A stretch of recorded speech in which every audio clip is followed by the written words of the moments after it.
Well, hello YouTubians. I've got gunpowder everywhere. Could be an explosive situation. Anyways, the Tisas, I think that's how you say it.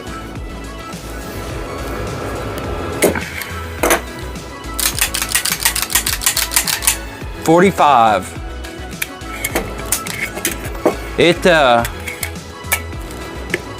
I was looking for a budget 1911 just because I love them. And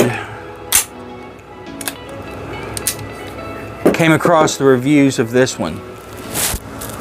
Everybody I talked to, well, by talked to, I mean watched on YouTube, excuse me, had great things to say about this. Now, it is a parkerized finish, which is a little bit tougher than, what is that, Creosote? No, not Creosote. Whatever the modern stuff is. And you know, they got the coloring somewhat close on this. Now, all the ones in the military that I shot wore out as far as the finish on them, so they didn't look this good. But I caught the tail end of these. What were we going to? Maybe Berettas, if I remember correctly. Because I think this was the official gun in the military from like 1911 up until 1985 or 86. But in the Coast Guard, we were always behind. And I think I shot this when I qualified, but once I got to my unit, I'm pretty sure it was Berettas. I didn't carry a handgun. I was a shotgun guy. But looking at the, not the review, I guess the reviews are, and everything for these, everything I saw, they had a solid checkered plastic grip, which for World War II is probably what they had. And Bud's Gun Shop had these listed for, I think it was $389 plus tax, plus shipping on their website. But I'm fortunate enough to have a gun, or a Bud's Gun Shop in the city in which I work. So I just went over there and bought it. But I ended up getting it for $350 and some change out the door.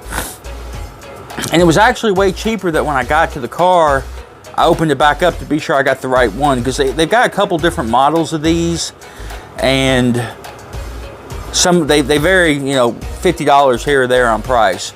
But I wanted the GI spec, or the mil spec GI version. And like I say, it is tough, and I can't, when I cut my thumb off, it's got me screwed up. I have a hard time working any of the levers. And it's, with the magazine in, it is hard to kick that slide release. But with the magazine out, you can halfway work it. Now, the ones that I saw, or at least the most recent ones, the solid grips, I didn't like for. I like this diamond pattern, or this smooth diamond pattern. So I actually ordered some Colt wood grips in rosewood that should be here next week. But when I got this, to my surprise, it had these diamonds cut in it. Now, the reviews are all over the place with these. The grips are a little bit different on some of them. The contents of the box, you know, vary. And this is, I mean, it's already starting to show some wear. I put maybe 20 rounds through this. Like I say, it's been ridiculously cold. And it has gotten a lot smoother since, with just those 20 shots. Now, you know, it says to take this apart and clean it prior to use. Of course, yeah, I didn't do that, but that's okay. We just fired it straight out of the box. You know, let's test and see what it's really capable of doing.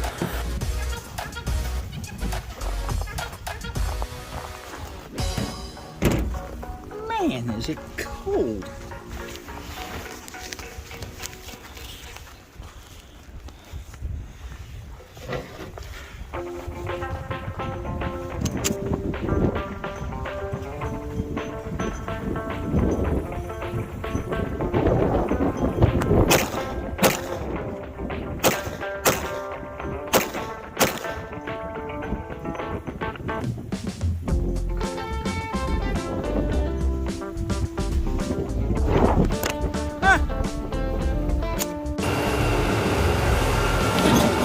man, die of hypothermia out there. Anyways, it's so cold, but it shoots very 1911-ish. Like I say, I think if I put a few hundred more rounds through this, I think everything will loosen up and this will be a great shooter. Only thing I don't overly care for are the sights. They are very GI-ish, the sights, but with my vision declining, I'm not overly happy about it. One thing I did want to show you before I end this video is the box. Most of the boxes you get with guns are just crap boxes that you can't put anywhere, can't do anything, you don't want to throw them away, then you're sitting on them. This is actually a really good box. It is obviously plastic, but this has actually got an O-ring seal on it. You can't see it, so it is good for some moisture preventative stuff. It did come with a manual, which I thought was pretty much worthless as far as the information in there. You know, this one, I'm assuming these are all the same, has the Series 60 internals. They made a Series 80 internal later on. Not necessarily Tisas, but 1911s were. That the safety was a little bit different on them. This is like the original GI model. Internals on it. Came with a brush, a little cleaning rod. Mine came with 2 magazines. It looks like some of them, like I might have mentioned earlier, are coming with 1, and the grips might be a little bit different. But this is pretty much how mine came from. I think it's pretty cool. It's got a cutout for the chamber indicator. I think some ranges require that. I don't know, because I've never actually shot at a range in my civilian life. I am fortunate enough to have a range in my backyard. And then it did come with the tool. I've never had to use these before. I've always been able to use my hands, but with the thumb not working like it should where I cut it off, this may come in handy. So overall, very happy with the gun. I'm even happy with the box. You know, I may throw this one after, you know, just to play around with and shoot and throw it in the safe, and I may get me another one to keep in the truck. That's how much I like it. I think it's way better than the High Point, which I sold shortly after getting it. It was too clunky. That was a $180 gun. This is a $350 gun. Well worth it to save up the extra $100 and get this bad boy if you're looking for just a plinking around 45.